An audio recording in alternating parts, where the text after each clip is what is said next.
break out the borscht and pierogies, comrades, cause it's time to celebrate a true Soviet hero.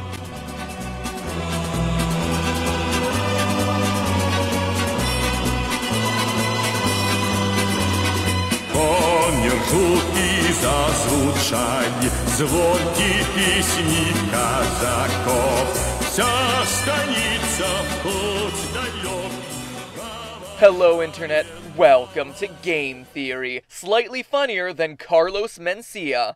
Slightly. Who knew that the Super Mario franchise was so complex? In Game Theory's most watched episode, The Problems with Princess Peach, we dove into Toadstool's psychological issues, the kidnapping conspiracy between her and Bowser, and the fact that Super Mario Bros. 3 may actually be a stage play. Then, coming up in a few weeks, I plan on looking at what the series can teach about quantum mechanics, because, you know, we didn't get enough of that during the Bioshock Infinite episode. But while all this may be shocking, it pales in comparison with today's topic, that Mario is a communist sympathizer. Trust me, when loyal theorist Deadly Sin asked me to look into this at the SGC gaming convention, Skeptical Matt was skeptical, until I discovered that everything from Mario's design, to the mushrooms he eats, to Japan's political history, points in the direction of our platforming plumber being a comrade from the motherland. So is Mario Jumpman Mario more Russian than Dolph Lundgren in Rocky IV? We're done Stalin,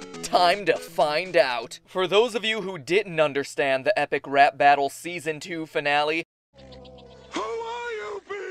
here's a quick 2-minute refresher for your Russian history. The period leading up to World War I was a difficult time for Mother Russia. In order to finance the war, the government began printing millions and millions of ruble notes, and this caused massive inflation. The prices for food skyrocketed, quadrupling in the span of 4 years, but workers saw no change in pay, meaning that no one could actually afford to feed themselves. It literally took wheelbarrows of money to pay for one loaf of bread. Poor sanitation, dangerous work conditions, hours of slave labor that afforded them nothing. You could see how people were angry, and they were angry at the king. Or in Russia's case, the Tsar. Tsar Nicholas II. On March 7th, 1917, the February Revolution... Wait, seriously? The February Revolution happened in March?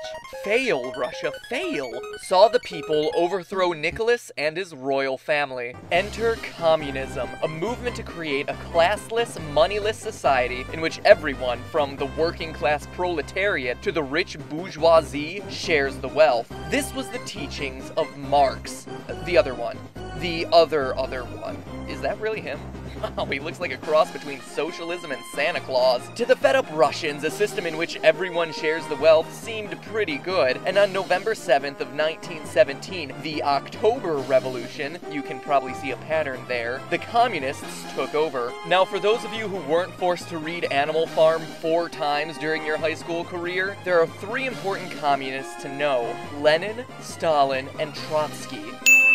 This one led the Bolshevik Party in the October Revolution and did a lot to transform Russia into a socialist state before he was taken down by the Sith. After his death, this one got screwed over, exiled, and assassinated by this one, who took power, screwed everything up, and was responsible for nearly 20 million deaths via his secret police, famines, and purges. To put Stalin's actions in perspective, compare him to Hitler, whose Holocaust killed 12 million people. Any way you slice it, not nice guys. And that, dear theorists, is everything you need to know to understand this episode and pass the Russian unit in world history. So how could Mario possibly be seen as communist propaganda? Well, slap my buns and call me Joseph McCarthy, cause we're going to expose this supposed Italian for what he really is. Let's start with his design. What color is Mario most associated with?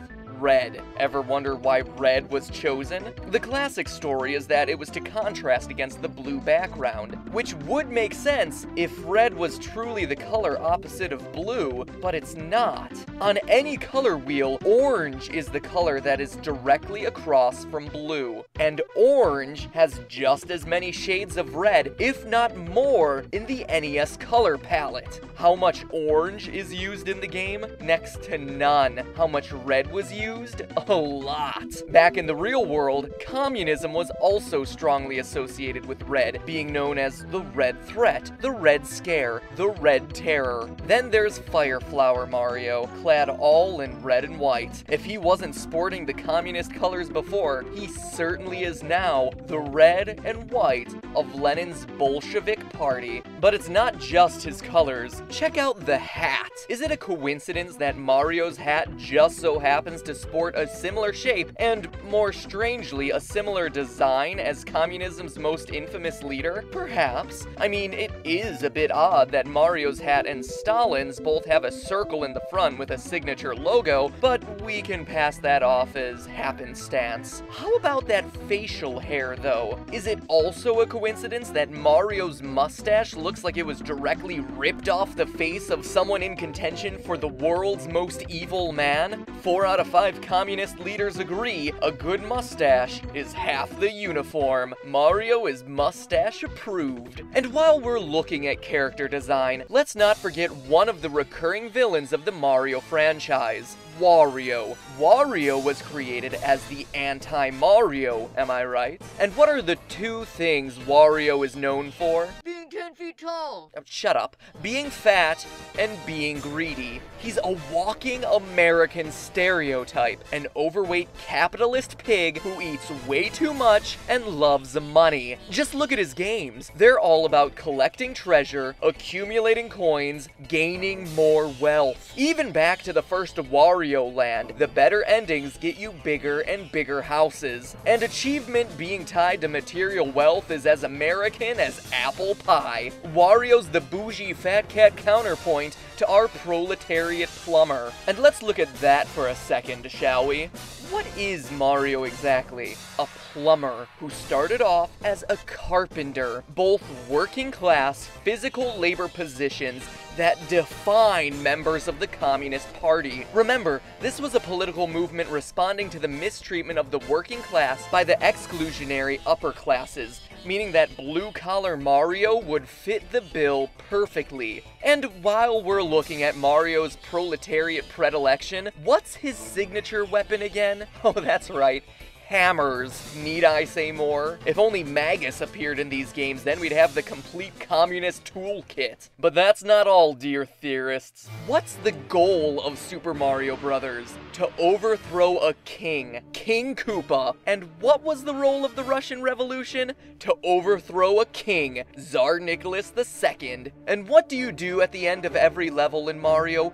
Rip down a flag. At the end of every level, Mario tears down a flag to raise his own, a red star on a white background. No, that's not a hostile Macy's takeover, my friends. That's Mario raising the symbol of his Soviet brethren. Along with the hammer and sickle, the red star was the other emblem of the Communist Party, specifically of the Red Army, with the 5 points of the star meant to represent the 5 fingers of the Communist worker's hand. And what's on that flag Mario tears down? Is that a pixelated green peace sign? So according to Mario, it's down with peace and up with the people. The people's Mario. But let's take a break from communism for a second, shall we, and look at the rest of the game. Speculation has always gone on about the mushrooms Mario uses. It's a bizarre power-up, right? Well, wonder no more. I give you the Mario mushroom,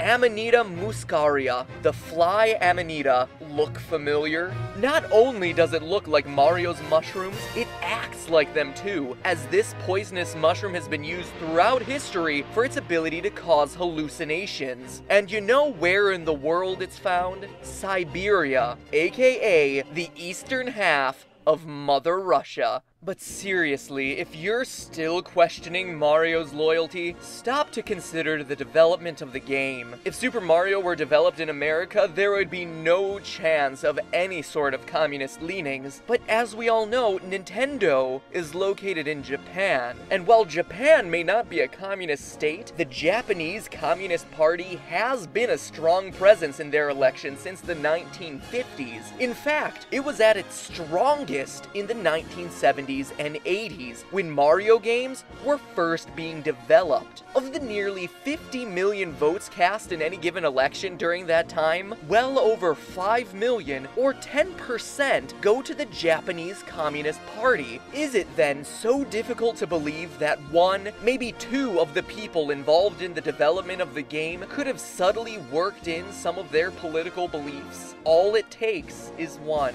And you know what they say, in Soviet Russia, you don't play Mario games play you. But hey, it's just...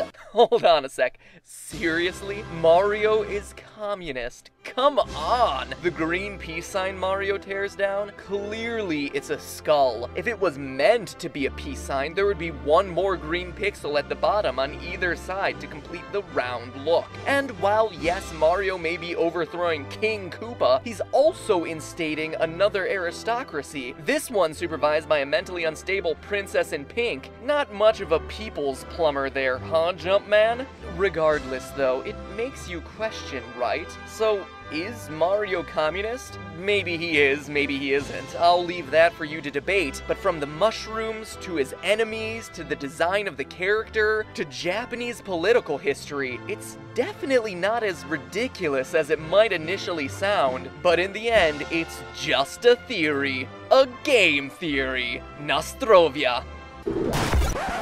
Welcome back to the super amazing end card tournament, where last episode the Man of Steel got crushed by old Webhead, and everyone lost to the hero Gotham thinks it needs to deserve to have. This week it's a battle of the baddies. Who is the best Nintendo villain? Bowser, Ganon, or Mother Brain? Click on one of the pictures to choose, but before you do, send a click to the old subscribe button. Let us theorists fill the void that JonTron leaving Game Grumps has left in your life.